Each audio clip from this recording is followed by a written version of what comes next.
పరిశుద్ధుడైన తండ్రి, సకల ఆశీర్వాదానికి కారణభూతుడు, నమ్మదగినవాడు, నీతిమంతుడు, మీ ప్రియకుమారుడు మా ప్రభు రక్షకుడైన యేసుక్రీస్తు నామములో మిమ్మల్ని ఆరాధించట కొరకే మాకు మరొక దినాన్ని పొడిగించారు.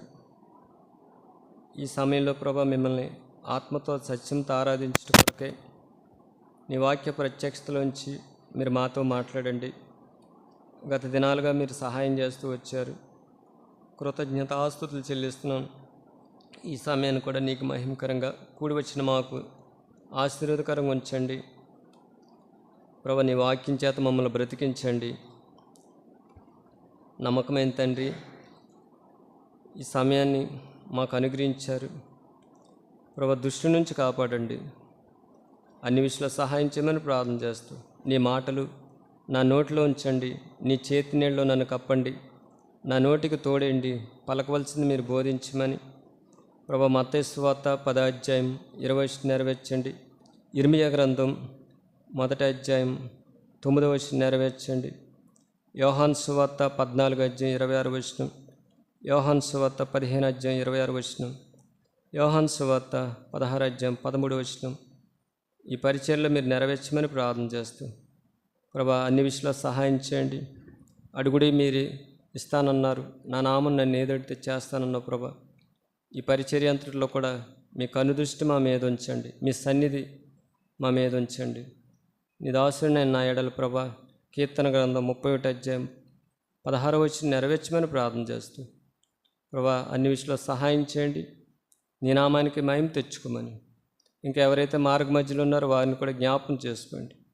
వచ్చిన మమ్మల్ని అందరినీ కూడా జ్ఞాపం చేసుకోమని మా ప్రభును రక్షకుడు మీ ప్రియకుమారుడైన యేసుక్రీస్తు వారి శ్రేష్టమైన ఘనమైన నామములో ప్రార్థించి సహాయం కొరకు అడుగుచున్నాం తండ్రి.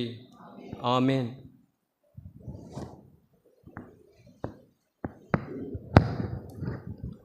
పరిశుద్ధ గ్రంథంలోంచి యోహాను సువార్త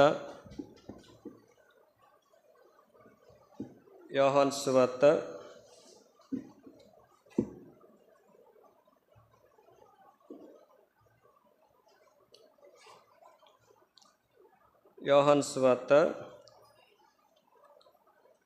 అధ్యాయము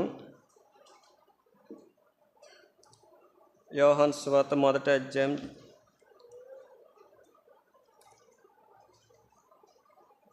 1వ వచనం నుండి 5వ వచనం వరకు మనం చదువుకుందాం. యోహాను సువార్త 1వ అధ్యాయము 1వ వచనం నుండి 5వ వచనం వరకు కూడా మనం మార్చి చదువుకుందాం. ఆది యందు వాక్యముండెను, వాక్యము దేవుని యొద్ద ఉండెను, వాక్యము దేవుడై ఉండెను.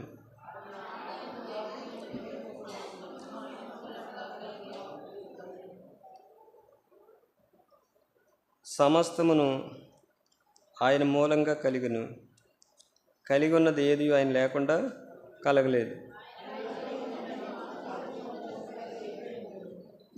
ఆ వెలుగు చీకటిలో ప్రకాశించున్నది కానీ చీకటి దాన్ని గ్రహింపుకుండెను. మరి ఈ సమయంలో యోహాను సువార్త 1వ అధ్యాయం 5 వచనాలు మనం చదివాం. ఇక్కడ లేఖనాల్లో దేవుడు ఏమై ఉన్నాడో స్పష్టంగా తెలియజేయబడుతుంది. అక్కడ ఏముందండి? 2వ వచనం, మన 1వ వచనం ఏముంది? వాక్యము దేవుడై ఉండును. వాక్యము దేవుడై ఉండును. 2వదిగా చూస్తే అది యోహాను సువార్త 4వ అధ్యాయము 24వ వచనం. దేవుడు ఆత్మ గనుక ఆయన ఆరాధించువారు ఆత్మతోనూ సత్యముతోనూ ఆరాధింపవలెను. చాలండి. ఇక్కడ 2వది యోహాను సువార్తలో దేవుడు ఎవరండి? దేవుడు ఆత్మ. 1వ అధ్యాయంలో మనం చదివాం వాక్యము దేవుడై ఉండును.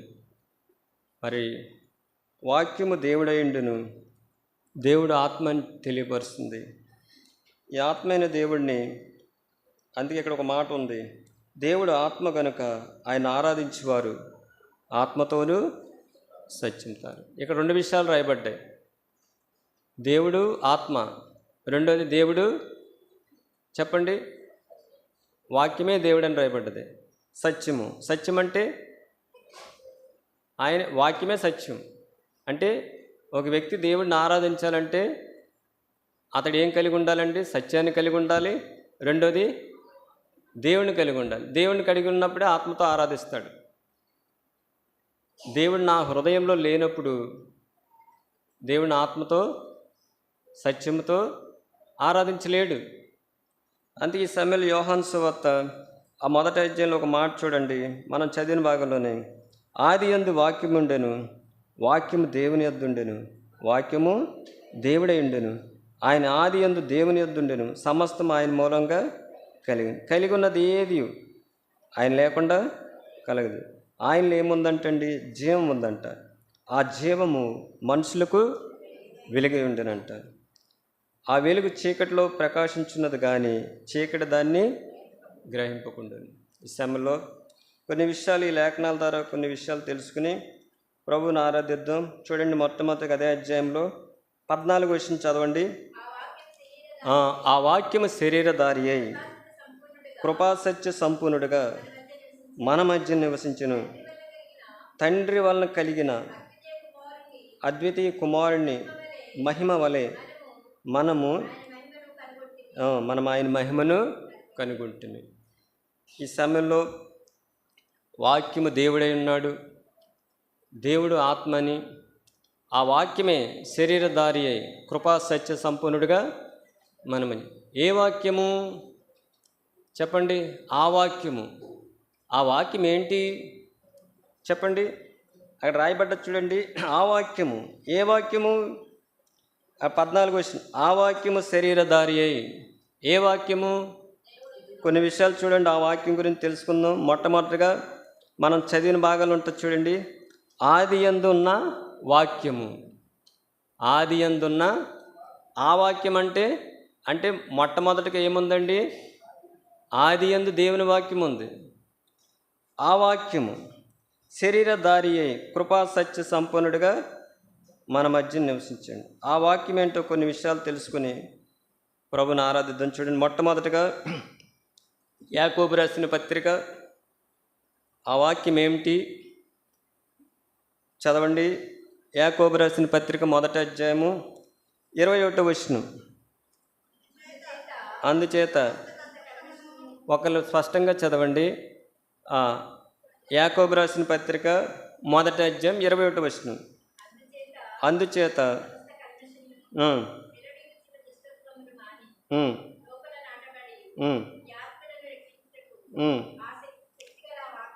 శక్తిగల ఆ వాక్యమును. ఆ వాక్యం అంటే ఏంటంటే శక్తిగల వాక్యం. యాకోబు రాసిన పత్రిక మొదటి అధ్యాయంలో ఏముందండి? ఆ శక్తిగల వాక్యము ఏం రక్షిస్తుంది? ఆత్మను రక్షిస్తుంది. ఆ శక్తిగల వాక్యము ఈ లోకంలో శరీరధారిగా వచ్చాడని. రెండోది చూడండి, ఆ వాక్యం ఏంటి? ఫిలిప్పీయులకు రాసిన పత్రిక 2వ అధ్యాయము 16వ వచనం. అట్టి జనము మధ్యను జీవవాక్యము చేత పట్టుకుని. చూసారండి సంఘం ఎలా ఉందండి చెప్పండి, చదవండి ఆ మాట మరలా. 12వ వచనం, 16వ వచనం. అట్టి జనము మధ్యను మీరు జీవవాక్యమును చేత పట్టుకుని లోకమందు జ్యోతుల వలె కనబడుతున్నారు. ఈ దినాల్లో దుఃఖకరమైన విషయం ఏంటంటే చెప్పండి, దేవుని వాక్యాన్ని చేతపట్టుడి కంటే ప్రతి ఇంటిలోనూ, ప్రతి స్థలాల్లోనూ, ప్రతి ప్రయాణాల్లోనూ, ప్రతి ఎక్కడైనా సరే చేతిని పట్టుకునేది ఏంటండి చెప్పాలి? Cell phone. అందుకే చీకటి కనబడుతుంది. వాక్యాన్ని పట్టుకుంటే చెప్పాలి. ఈ రోజుల్లో కళ్ళజోడు ఎక్కువ పెరిగిపోవడానికి కారణం ఏంటి? సమయం అంతా సెల్ ఫోనే. ఆ గురుడితనం వచ్చాక చూడండి చాలామంది ఎన్ని లక్షలు ఖర్చు పెట్టినా కానీ కళ్ళకి చూపు రాదు. అందుకే సమయం ఉండగానే ఏం చేయాలి? ఏం చేయాలండి? సరి చేసుకోవాలి. అక్కడ చూడండి, పిలిపిలికి రాసిన పత్రిక 2:16 అక్కడ ఉంది ఆ మాట. అట్టి జనం మధ్యన మీరు జీవవాక్యం చేత పట్టుకుని లోకమందు ఎలా ఉన్నారంటండి? జ్యోతుల వలె కనబడుతున్నారండి. జ్యోతి, చాలామంది పేర్లు పెట్టుకుంటారు. జ్యోతి అని పేరు పెట్టుకుంటారు. చాలామంది ఏం పేర్లు పెట్టుకుంటారండి? అరుణ్ కుమార్ అని, అరుణ్ అని, జ్యోతి అని, రకరకాల పేర్లు పెట్టుకుంటారు. అంటే వెలుగు. పేర్లు పెట్టుకున్నంత మాత్రం వెళ్ళగదు, కానీ ఏం పట్టుకోవాలండి? జీవవాక్యాన్ని. ఆ జీవవాక్యం మొట్టమొదటిగా ఆ వాక్యం ఏంటంటే శక్తిగల వాక్యం. ఆ వాక్యం ఏంటంటే జీవవాక్యం. మూడోది చూడండి, తిమోతికి రాసిన 2వ పత్రిక 2:15. తిమోతికి రాసిన 2వ పత్రిక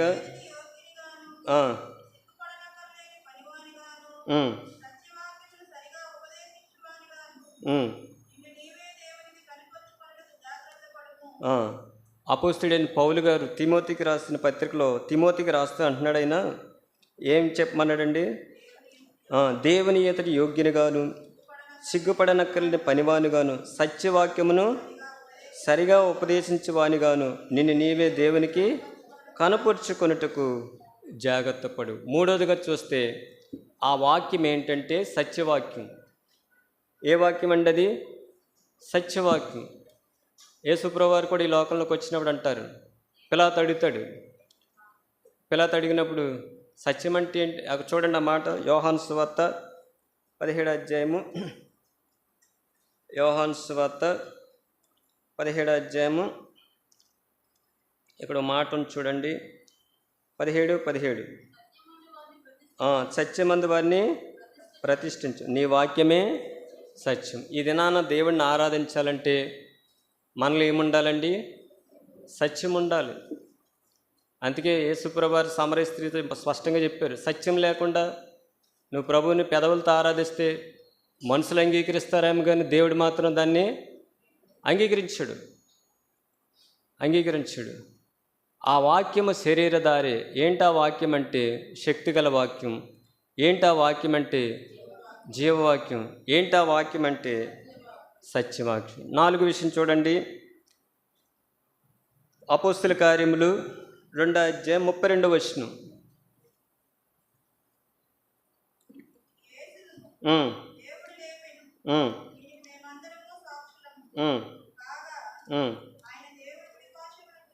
ఎంత చదువుతున్నాక? 20:32.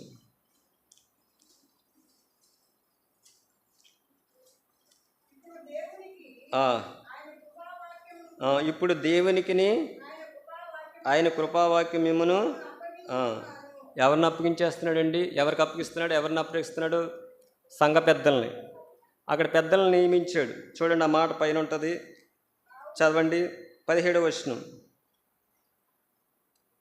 20:17. అతడు మిలోతు నుండి ఎఫెసునికి వర్తమానం పంపి సంఘపు పెద్దలను పిలిపించెను. ఈ సంఘ పెద్దల్ని ఎవరికి అప్పగిస్తున్నాడు? దేవునికిని ఆయన కృపావాక్యానికి మిమ్మల్ని అప్పగిస్తున్నాడండి. 4వదిగా చూస్తే ఆ వాక్యం ఏంటంటే కృపావాక్యం. ఆ వాక్యం ఏంటండి? కృపావాక్యం. ఆ కృపావాక్యం. ఇంకో మాట ఉంటుంది చూడండి, అపోస్తల కార్యములు 13:26. సహోదరులారా, అబ్రహాము వంశస్థులారా, దేవునికి భయపడేవారులారా, ఈ రక్షణ వాక్యము. ఇంకో విషయం ఏంటండి? రక్షణ వాక్యం. మొట్టమొదటిగా శక్తిగల వాక్యం, రెండోది చెప్పాలి జీవవాక్యం, మూడోది ఏ వాక్యం అక్క? సత్యవాక్యం, నాలుగోది కృపావాక్యం, ఐదోది రక్షణ వాక్యం. ఈ రక్షణ వాక్యం ఒక మాట ఉంటుంది చూడండి, రోమీలకు రాసిన పత్రిక 10:8.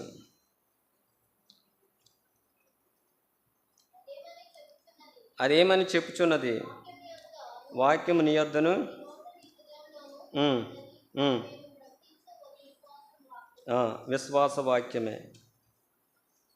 ఏంటండి ఈ వాక్యం? విశ్వాస వాక్యం. నిజమే కదా, ఈ లోకంలో ఎన్నో మాటలు చెప్పుకుంటాం, రకరకాల సంభాషణ చెప్పుకుంటాం. ఏమైనా విశ్వాసం వస్తుందండి? రాదు. ఎప్పుడు వస్తుంది విశ్వాసం? క్రీస్తుని గురించి విన్నప్పుడు విశ్వాసం వస్తుంది. నిజమే కదా.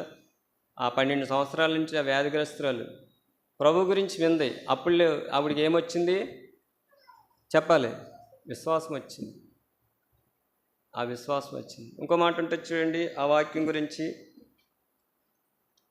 లూకాసు సువార్త 4:32. లూకాసు సువార్త 4:32. ఆయన వాక్యము, వాక్యంలో ఏముందండి? అధికారం ఉంది.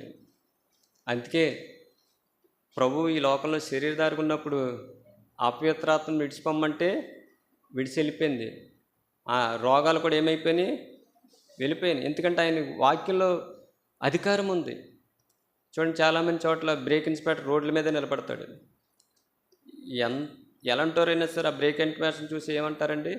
ముందుకెళ్తారా? ఎందుకని ఆగిపోతారు? ఆయనకి అధికారం ఉంది. డాక్టర్ కూడా చూడండి, హాస్పిటల్లో ఆయనకి వైద్యం చేయడానికి ఏముంది? అధికారం ఉంది. చదువుకున్నాడు, గవర్నమెంట్ ఆయనకి అధికారం ఇచ్చింది. అలాగే రకరకాల సంస్థల్లో పనిచేస్తూ ఉంటారు, వాళ్ళకి ఏముంటుంది? అధికారం ఉంటుంది. వాక్యానికి కూడా ఏముందండి? అధికారం ఉంది. అది ఇందాక ఒక పాట పాడాం, వాక్యమును యాకోబుకు తెలియజేసాడంట ఆయన. అది ఈ సమయంలో ఆ వాక్యము శరీరధారి అయి కృపాసత్య సంపూర్ణుడిగా మన మధ్య నివసించింది. ఒక మాట ఉంటుంది చూడండి వాక్యం గురించి. పేతురు రాసిన పత్రికలో, పేతురు రాసిన మొదటి పత్రిక 1:24. సర్వ శరీరులు గడ్డిని పోనిన వారు, వారి అందమంతయు గడ్డి పువ్వు వలె ఉన్నది, గడ్డి ఎండును. అయితే ప్రభువు వాక్యం ఎల్లప్పుడూ నిలుచును. చాలండి. ఈ వాక్యాన్ని, ఈ గ్రంథాన్ని ఎన్ని తరాల నుంచో పట్టుకున్నారు. వాళ్ళందరూ ఏమైపోయారండి? దేవుని వాక్యం ప్రకటించారు, సేవ చేశారు, అందరూ వెళ్ళిపోయారు. ఈ తరంలో కూడా మనం కూడా వెళ్ళిపోతాం, రాబోయే తరం కూడా వెళ్ళిపోద్ది. కానీ ఎప్పుడు నిలిచుండేది ఏంటి? ప్రభువాక్యం. ప్రభువాక్యం నిలిచుంటుంది. మనం చూడండి, ఎన్నిసార్లు పరిశుద్ధ గ్రంథాన్ని చదివినా కానీ ఆ గ్రంథం చదివే కొలది కొత్తగా ఉంటుంది.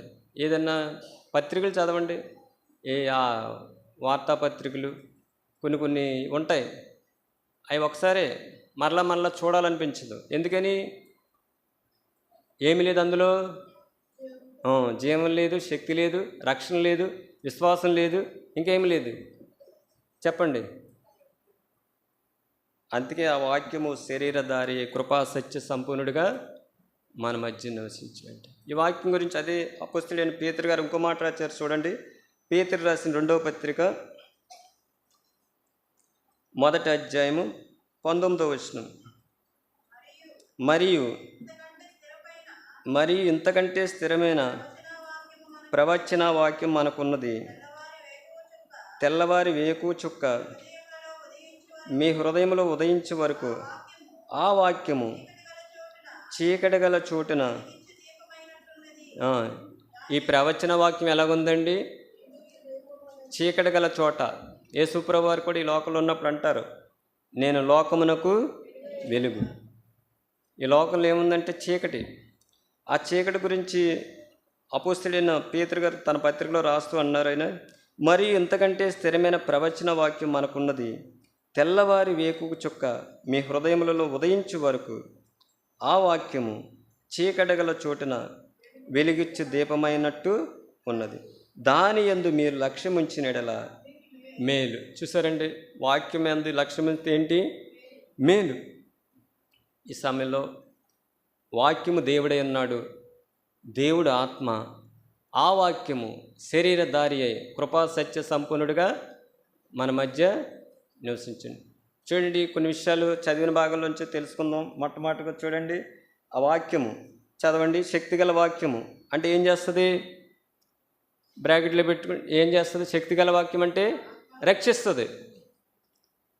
ఏం చేస్తుందండి? శక్తి గల వాక్యం రక్షిస్తుంది. రెండోది చూడండి, విశ్వాస వాక్యం ఏం చేస్తుంది చెప్పాలి. ఆ వాక్యము శక్తి గల వాక్యం రక్షిస్తుంది. విశ్వాస వాక్యం అని చదివాం. ఆ విశ్వాస వాక్యం ఏం చేస్తుంది? దేవునికి ఇష్టడుగా చేస్తుంది. నిజమే కదా? విశ్వాసం లేకుండా దేవునికి ఇష్టడేంటట అసాధ్యం. ఆ విశ్వాస వాక్యము మనుషుడిని దేవునికి ఏం చేస్తుందండి? ఇష్టనిగా చేస్తుంది. మూడోది చూడండి, సత్యవాక్యం ఏం చేస్తుంది చెప్పాలి. సత్యవాక్యం ఏం చేస్తుంది చెప్పండి. యేసుప్రభువు వారు అన్నారు, నేనే మార్గం, నేనే సత్యం, నేనే జీవం. ఎక్కడ తీసుకెళ్తుంది సత్యం? నేనే అని తెలియపరుస్తుంది. సత్యం ఏం చేస్తుందంటే నేనే దేవుణ్ణి. ఆ సత్యం ఎక్కడ తీసుకెళ్తుందండి చెప్పాలి. ప్రభు ఎక్కడ తీసుకెళ్తా అన్నారు? నేనే మార్గం, నేనే సత్యం, నేనే జీవం. ఎక్కడికి? తండ్రి వద్దకి. ఆ సత్యవాక్యం మనల్ని ఏం చేస్తుందంటే పరలోకాన్ని తీసుకెళ్తుంది. నేనాన్ని తెలియపరుస్తుంది. నేనే సత్యం. సత్యం ఒకటే. ఆ సత్యానికి విరోధంగా ఉన్నది అసత్యం, అబద్ధం, మోసం. కానీ సత్యం ఏం చెప్తుందంటే సత్యవాక్యం నేనే అని తెలియపరుస్తుంది. నాలుగోది చూడండి, ఇంకో మాట ఉంటుంది. ఇంకా కృపావాక్యం ఏం చేస్తుంది చెప్పండి. కృపా వాక్యము మనిషికి అర్హత కలిగజేస్తుంది. మనకు తెలుసు, ఒక వ్యభిచారంతో పట్టబడిన స్త్రీ శాస్త్రులు పరిచయాలు ప్రభు దగ్గర తీసుకొచ్చారు.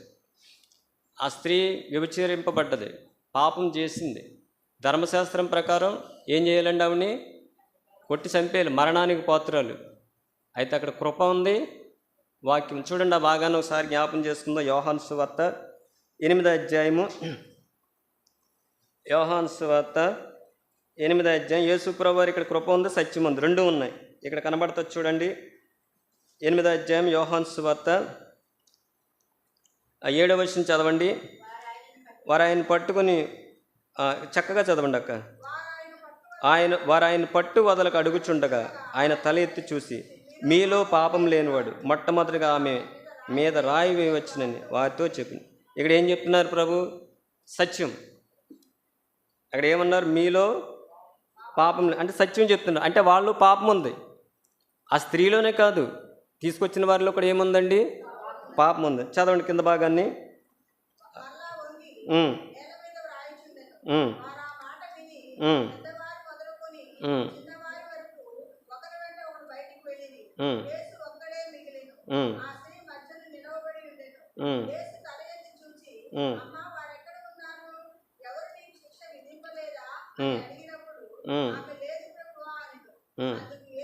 పదకొండవ వచనంలో మనకు కృపావాక్యం కనబడుతుంది. నేను చెప్తున్నాను చూడండి. అందుకు యేసు, నేనును నీకు శిక్ష.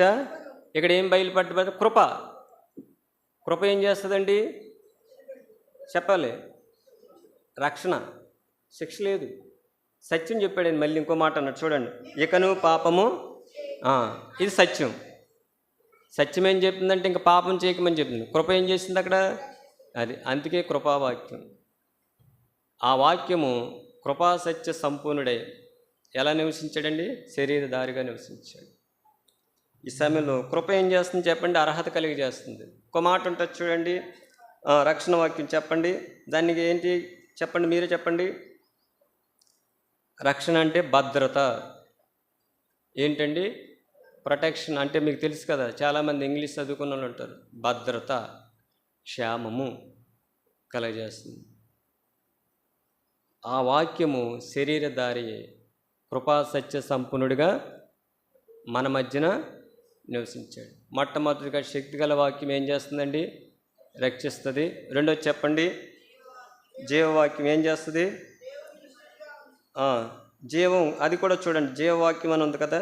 ఫిలిప్పీలకు రాసిన పత్రిక 2వ అధ్యాయం 16వ వచనం. అక్కడ ఏముంది? జీవవాక్యం. జీవవాక్యం ఏం చేస్తుందంటే నిత్యము జీవింపజేస్తుంది. అది నిత్యత్వాన్ని తెలియజేస్తుంది. యేసుప్రభువు వారు అన్నారు కదా, నేనే మార్గం, నేనే సత్యం, నేనే జీవం. సరే, అది ఏం వాక్యం అండి? జీవవాక్యం. ఒక మాట ఉంటుంది చూడండి, ప్రవచన వాక్యం.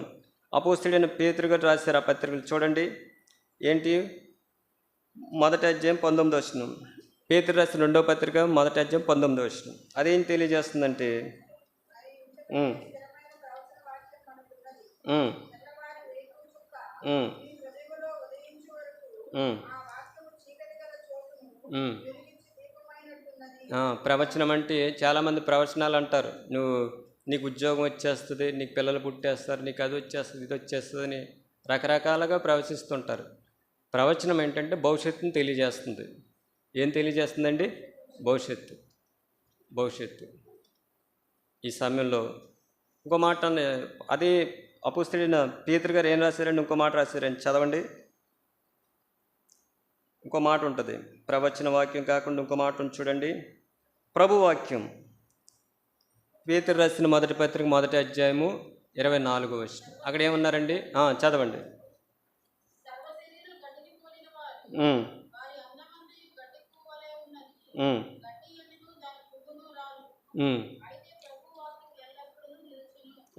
అంటే అధికారాన్ని తెలియజేస్తుంది ప్రభు వాక్యం. అంటే ప్రభుకి ఏముంటుందండి? అధికారం. అందుకే యేసుక్రీస్తు అందరికీ ప్రభు. చూడండి, అటువంటి వాక్యము శరీరధారి అయి, ఎందుకు ఆయన శరీరధారిగా వచ్చాడు? ఎప్పుడైనా గుర్తించావా? ఆ వాక్యము శరీరధారి ఎందుకు వచ్చాడైనా ఎప్పుడైనా తెలుసుకున్నామా? చెప్పండి, ఎందుకు వచ్చాడైనా శరీరధారిగా? ఆ వాక్యము శక్తిగల వాక్యము, జీవగల వాక్యము, సత్యవాక్యము, ప్రవచన వాక్యము, విశ్వాస వాక్యము, రక్షణ వాక్యము. ఆ వాక్యము శరీరధారి అయి కృపా సత్య సంపూర్ణుడిగా మనం ఈ దినం మనం ఆరాధిస్తున్నామంటే దానికి కారణం ఏంటంటే ఆయన శరీరమే. తెలుసా? ఒక తల్లి చూడండి, 9 నెలలు గర్భంలో ఉన్న బిడ్డను మోస్తుంది. ఎలా మోస్తుంది? శరీరంలో ఉన్నప్పుడే కదా. ఆ శరీరానికి ఏం తగులుతుంది? బాధ తగులుతుంది, నొప్పులు తగులుతాయి, కష్టాలు దొరుకుతాయి, శ్రమలు దొరుకుతాయి, ఆకలి దప్పులు దొరుకుతాయి. శరీరంతో ఉంటేనే. మనం చనిపోయామనుకోండి ఇంకేం ఉండదు. అందుకే యేసుప్రభు వారి గురించి ఒక మాట ఉండదు చూడండి. ఎబ్రీయులకు రాసిన పత్రిక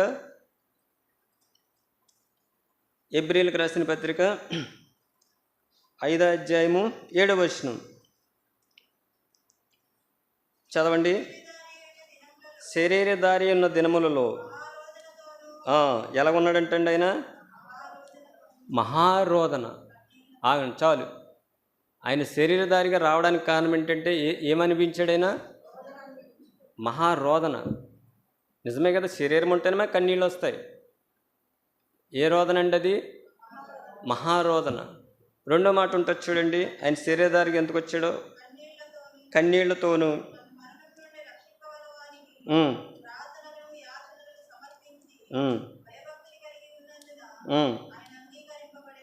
చాలండి. మొట్టమొదటిగా ఆయన శరీరధారికి ఎందుకు ఉన్నాడంటే మహారోదనతో ఉన్నాడు. రెండోది చూడండి, రోమీలకు రాసిన పత్రిక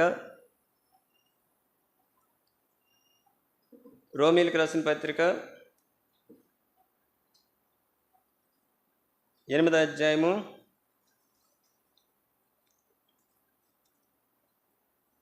3-4 వచనం చదవండి. శరీరం అనుసరింపక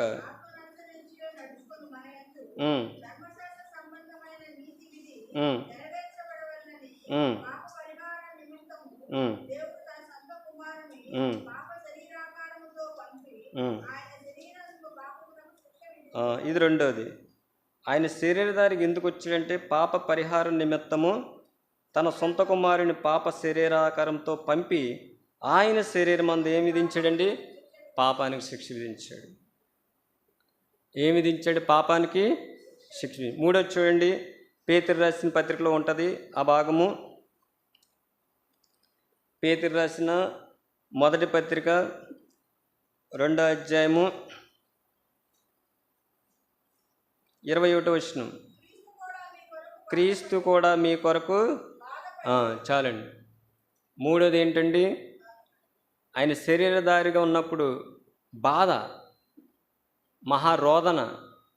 ఆయన శరీరం మందు పాపమునకు శిక్ష. అందుకే మాటను చూడండి, చదవండి ఆ భాగాన్ని. 21. క్రీస్తు కూడా మీ కొరకు బాధపడి మీరు తన అడుగుజాడలను నడుచుకున్నట్లు మీకు మాదిరిగా ఉంచిపోయాను. ఈ సమయంలో ఇంకో మాట ఉంటుంది చూడండి, 24వ వచనం అక్కడ ఉంది. మనము పాపముల విషయమే చనిపోయి నీతి విషయమే జీవించినట్లు ఆయన తానే తన శరీరమందు మన పాపములను, అది ఇది 4వది, ఏం మోసాడండి శరీరమందు? చెప్పాలి. ఆయన శరీరధారిగా రావడానికి కారణం ఉంది. చాలామంది అనుకుంటారు, ఎగతాళి చేస్తున్నారు, తక్కువగా మాట్లాడుతున్నారు, ఆయన యొక్క జన్మ గురించి అపవిత్రంగా మాట్లాడుతున్నారు. నువ్వు ఆ వాక్యాన్ని గ్రహిస్తే ఈరోజు ఆత్మతో సత్యంతో ఆరాధించకుండా ఎలాగుండగలవు చెప్పండి. చాలామంది యేసుప్రభు అంటే కులానికి అంటుకట్టేశారు. ఆయన కులమైతే ఆయన దేవుడు ఎలాగవుతాడు? ఆయన ఒక స్థలానికే దేవుడైతే దేవుడు ఎలాగవుతాడు? ఆయన మనుషులకు దేవుడు.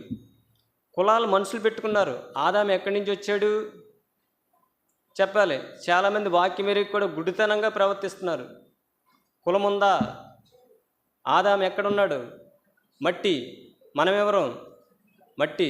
మనలో విభజనలు వచ్చేసినాయి, భాషలో విభజనలు వచ్చేసినాయి, ధనవంతుడు దరిద్రుడని విభజన. కానీ యేసు ప్రభు దగ్గరికి వచ్చేటప్పటికి ఆయనలో ఏం చూస్తున్నాడంటే మనిషినే చూస్తున్నాడు. మనం ఏం చూస్తాం? వెండి బంగారాలు, కార్లు, అధికారాలు, పలుకుబడి, ఇవన్నీ ఉద్యోగాలు, బిల్డింగులు చూస్తున్నాం. కానీ ఒక దినాన్ని ఇవన్నీ ఏమైపోతాయండి? గతించిపోతాయి. అందుకే యేసు ప్రభు వారు అన్నారు, ఒక మాట, చక్కని మాట అంటారు ఆయన. చూడండి, మత్తయి సువార్త 24:35 చదవండి.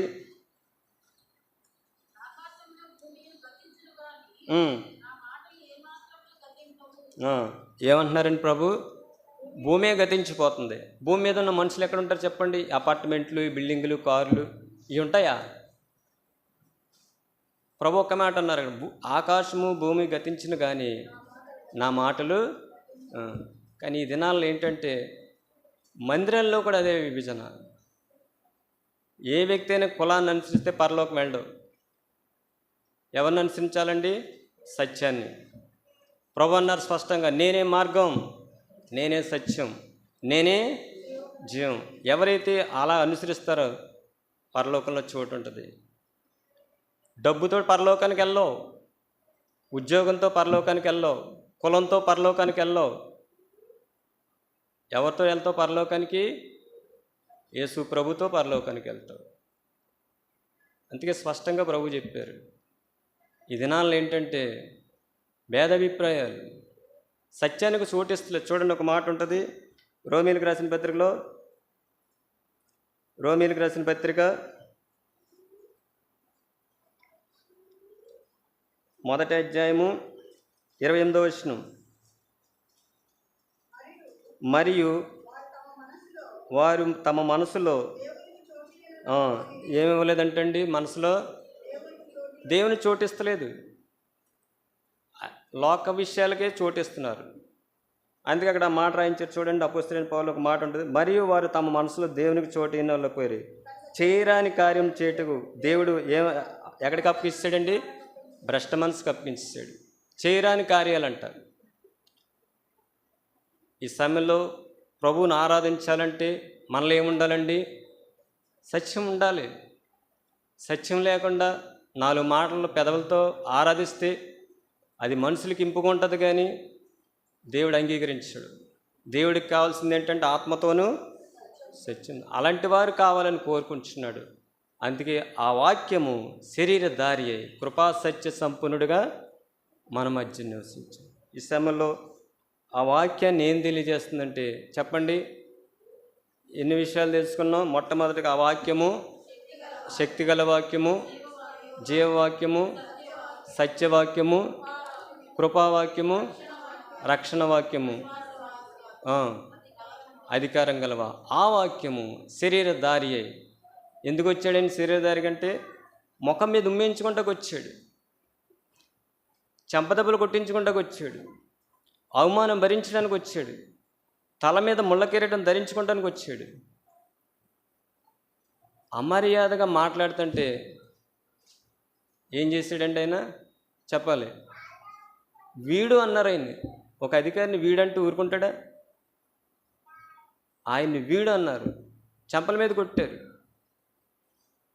ముఖం మీద ఉమ్మేస్తారు, అవమానపరిచారు. చూడండి, యెషయా గ్రంథంలో ఒక మాట ఉంటుంది ఆయన గురించి. యెషయా గ్రంథం ఆరాధన అంటే ఊరికనే రాదు, రక్షణ ఊరికనే రాదు. ఆయన ఈ లోకానికి శరీరధారికి వచ్చాడు కాబట్టి ఆ రక్షణ వచ్చింది, ఆ ఆరాధన వచ్చింది. చూడండి యెషయా గ్రంథం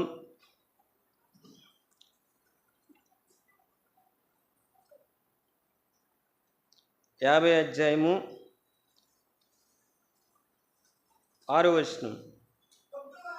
కొట్టువారికి ఆయన శరీరధారికి ఎందుకు వచ్చాడు చెప్పండి. ఇప్పుడు శరీరానికి ఏముంటుంది? వీపు ఉంటుంది. వీపు మీద కొట్టించుకుంటాకు వచ్చాడు ఆయన. వెంట్రుకు పెరికిపోయే వారికి శరీరానికి ఏముంటుందండి? వీపు ఉంటుంది. ఇంకేముంటుంది? తల ఉంటుంది, వెంట్రుకలు ఉంటాయి. ఉమ్మివేయ వారికి, అవమానపరిచే వారికి. అందుకే ఆయన శరీరధారికి వచ్చాడు. ఏం చేశారంటే అండి, ఉమ్మి వేశారు, అవమానపరిచారు. ఆయన ముఖము ఎంత అవమానం మీద ఒకసారి ఆలోచించండి. ఒకసారి మనం ప్రమాణాలు చేసిన భార్య ఒకసారి మాట లెక్క చేయలేదు అనుకోండి, ఎంతో అవమానం భరిస్తాం. పిల్లలు లెక్క చేస్తలేదు, తల్లిదండ్రులు పిల్లలు లెక్క చేస్తలేదు. నిన్ను నేను కన్నాను కదా, నా మాట వినవా అంటారు. నేను వివాహం చేసుకున్నాను కదా, నా మాట వినవా అంటే ఎంత చూడండి. ఆయన రాజు. ఆది యందు ఏముందండి? వాక్యము. వాక్యము దేవుని, ఆ వాక్యమే దేవుడు. సమస్తము ఆయన మూలంగా కలిగి ఉన్నది ఏది ఆయన లేకుండా కలగలేదంట. అంత కలిగిన దేవుడు ఈ లోకానికి ఎలాగొచ్చాడండి? రిక్తుడిగా వచ్చేసాడు. ఈ సమయంలో ఆ ప్రభు చూడండి, ఆయన మీద చూడండి ఒక మాట ఉంటుంది, కొట్టివారికి నా వీపును అప్పగించాడు. అందుకే ఆయన శరీరధారికి వచ్చాడు. కృపా సత్య సంపూర్ణుడిగా మన మధ్య నివసించాడు. ఈ సమయంలో ఎవరి కొరకు వచ్చాడైనా చెప్పండి. హెబ్రీయులకు రాసిన పత్రిక 2వ అధ్యాయము ఒక మాట ఉంటుంది చూడండి. హెబ్రీయులకు రాసిన పత్రిక 2వ అధ్యాయము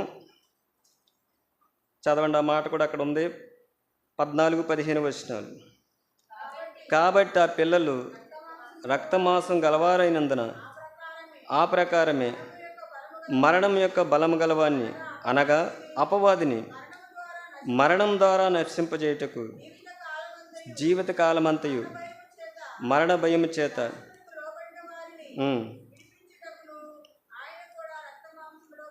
చాలండి. ఆయన ఎందుకు శరీరధారికి వచ్చాడంటే చదవండి, అక్కడ ఒక మాట ఉంది, మరణం యొక్క బలం కను, అనగా అపవాదిని మరణం ద్వారా నశింపజేయడానికి శరీరధారికి వచ్చాడు. రెండో మాట ఉంది అక్కడ చూడండి, జీవితకాలం అంతా మరణ భయం చేత దాసం లోబడిన వారిని విడిపించుటకు ఆయన ఏమయ్యాడండి? ఆయన కూడా రక్తమాంసంలో పాలువాడయ్యాడంట. అందుకే ఆయన శరీరధారికి వచ్చాడు. అందుకే హెబ్రీయులకు రాసిన పత్రికలో ఒక మాట ఉంటుంది చూడండి. హెబ్రీయులకు రాసిన పత్రిక 10వ అధ్యాయము 5వ వచనం. కాబట్టి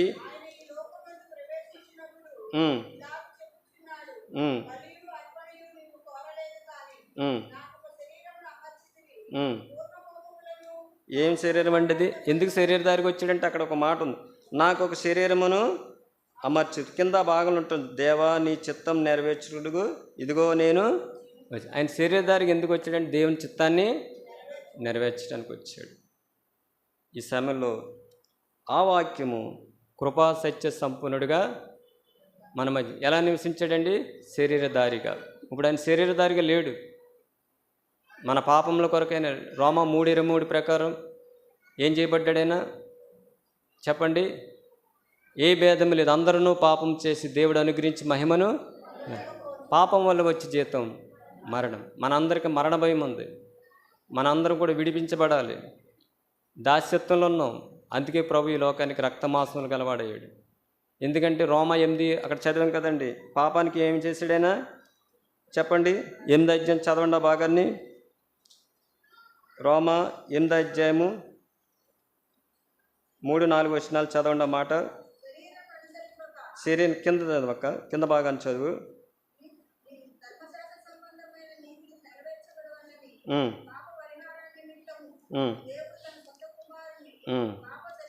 ఆయన శరీరమందు పాపమునకు శిక్ష విధించాడు. అది ఆయన శరీరధారికి ఎందుకు వచ్చాడంటే ఆయన శరీరం మందు ఏమి విధింపబడాలండి? పాప శిక్ష, మన పాప శిక్ష. ఆయనలో ఏ దోషం లేదు. పిలాతు తీర్పు తీరుస్తాడు, ఈయనలో నాకు ఏ దోషం కాదు. పిలాతు భార్య కూడా చెప్పుద్ది, ఆయన నీతిమంతుని జోలికి నువ్వు పోవద్దు. మరి పాపం ఎవరిది? మనది. చూడండి, పైన ఒక మాట ఉంటుంది, రోమీయులకు రాసిన పత్రిక 8వ అధ్యాయము 2వ వచనంలో, ఎట్లనగా ధర్మశాస్త్రం దేని చేయజాలకపోయినో దానిని దేవుడు చేశాడు. ఆయన శరీరధారిగా వచ్చి ఆయన చేశాడు. ధర్మశాస్త్రం చేయలేకపోయింది. ఏంటంటే పాపాన్ని తెలియపరుస్తుంది ధర్మశాస్త్రం. పాపాన్ని తెలియపరుస్తుంది, పాపానికి శిక్ష ఉందని తెలియపరుస్తుంది, కానీ రక్షించలేదు. అందుకే ఎవరు చేశారంటండి? దేవుడే చేశాడు. దేవుడే చేశాడు. మనందరి కొరకైనా శిలువపై మరణించాడు, సమాధి చేయబడ్డాడు, సమాధిలోంచి 3వ దినాన లేపబడ్డాడు. ఇప్పుడు ఆయన సంఘానికి శిరస్సుగా ఉన్నాడు, సంరక్షకుడుగా ఉన్నాడు, పోషకుడుగా ఉన్నాడు.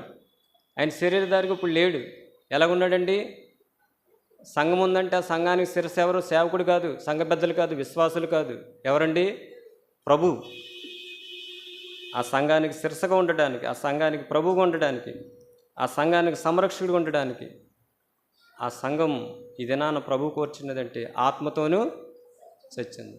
మరి అటువంటి ఆరాధన ప్రభు మరి కోర్చున్నాడు. ఎన్న వాక్యాన్ని ఆధారం చేసుకుని మనం ప్రభుని ఆరాధిద్దాం. చూడండి, ఒక మాట చదువుకుని ముగించుకుందాం. యోహాను సువార్త ఒక మాట ఉంటుంది చూడండి.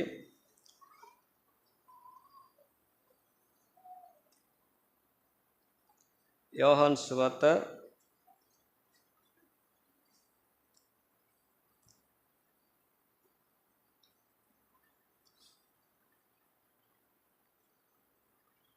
6వ అధ్యాయము 51వ వచనం కింద ఒక మాట ఉంటుంది చూడండి, ఆయన శరీరం గురించి. చదవక 6:51. పరలోకము నుండి దిగి వచ్చిన జీవాహారం నేనే, ఎవడైనను ఈ ఆహారం భుజించితే వాడు ఎల్లప్పుడూ జీవించును.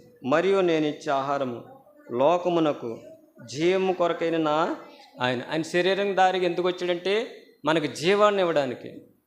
చూడండి, ఆ మాట మరలా చూద్దాం. లోకమునకు జీవం కొరకైన నా శరీరమే. మరి ప్రభువుని ఆరాధిద్దాం. ఎన్న వాక్యాన్ని ఆధారం చేసుకుని ఆయన ఎందుకు ఈ లోకాన్ని శరీరధారికి వచ్చాడు? ఆ వాక్యము శరీరధారి కృపా సత్య సంపన్నుడుగా మన మధ్య నివసించాడు. ఆయన నివసించాడు. ఆ వ్యభిచారంతో పట్టబడిన స్త్రీ దగ్గర ఎలా నివసించాడండి? కృపా సత్యం. అదేనా ఆమెను అంటాడు ప్రభు, ఏమన్నాడు? నేను నీకు శిక్ష విధింపను. రెండోదిగా అంటాడు ఆయన, ఇక నువ్వు పాపము చేయకు, చేసో నీకు రాళ్ల దెబ్బలు పడాలి. కానీ ఆ దినాన్ని ప్రభు ఏం చేశాడండి? రక్షించాడు. మనం కూడా పాపం చేసిన వారమే, మనం కూడా దైవగ్రతకు పాత్రలమే. అయితే ప్రభు మన పాపాల కొరకు ఆయన సిలువపై మరణించాడు, నలగొట్టబడ్డాడు, సిలువేయబడ్డాడు. చూడండి, ఎంత ఘోరమైన మరణం అది. శరీరానికి ఏదైనా గాయం గుచ్చుకుంటేనే బాధ, నొప్పి, ఏడుపు, కన్నీరు తట్టుకోలేరు కొంతమంది. అదంతా కూడా మన ప్రభు మన కొరకు భరించాడు.